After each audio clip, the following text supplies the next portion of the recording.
Post office रे आसीगला एक बढ़िया स्कीम जो 115 मासरे आपण टंका हो पार द्विगुणित। आपण जानिथिबे पोस्ट ऑफिस रे निवेश करबा बहुत सुरक्षित कहीं ना सरकार स्कीम।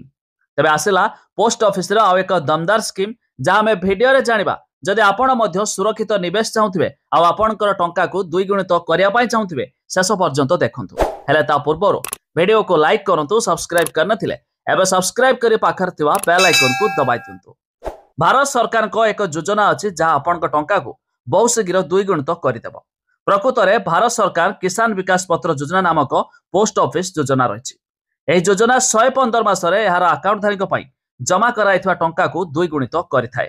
जदि आपण यह योजना एककालीन जमा करती तेबे आपण जमा उपर 7.5% सुध मिलता है।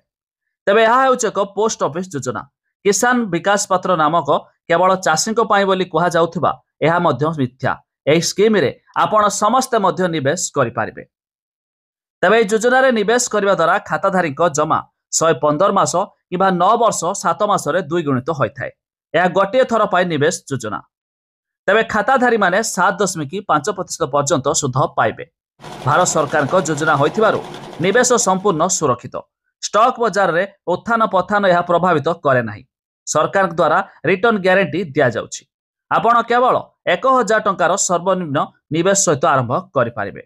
धरा जाऊ जदि आपण किसान विकास पत्र योजना रे 10,000 टंका निवेश करिसंती तबे सरकार को वार्षिक सुध 7.5% हार रे मिलता है।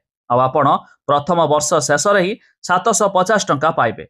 यह आपणकर मूल 10,000 टंका सहित जोड़िले 10,750 टंका पाइबे। यह द्वितीय वर्ष रे 10,000 टंका उपरे सुध नुहे बरम 10,750 टंका उपरे सुध नियाजिबो। तेबे प्रति वर्ष आपणकर मोट निवेश परिमाण वृद्धि पाए एवं परवर्ती वर्ष आपण से वर्धित परिमाण उपरे सुध अर्जन करंती। तेबे सुध उपरे सुध अर्थात चक्रवृद्धि सुध जोगु आपणकर टंका 10,000 टंकार मूल निवेश 115 मासरे अर्थात 9 वर्ष 7 मास मध्यरे 20,000 टंका होइथाय। तेबे आपण सर्वनिम्न 1,000 टंकारु आरंभ करी बहुत मध्य निवेश करि पारिबे। तेबे निवेश करिया पई चाहूथिले आपण निकटतम पोस्टाल सहित जोगाजोग करि पारिबे।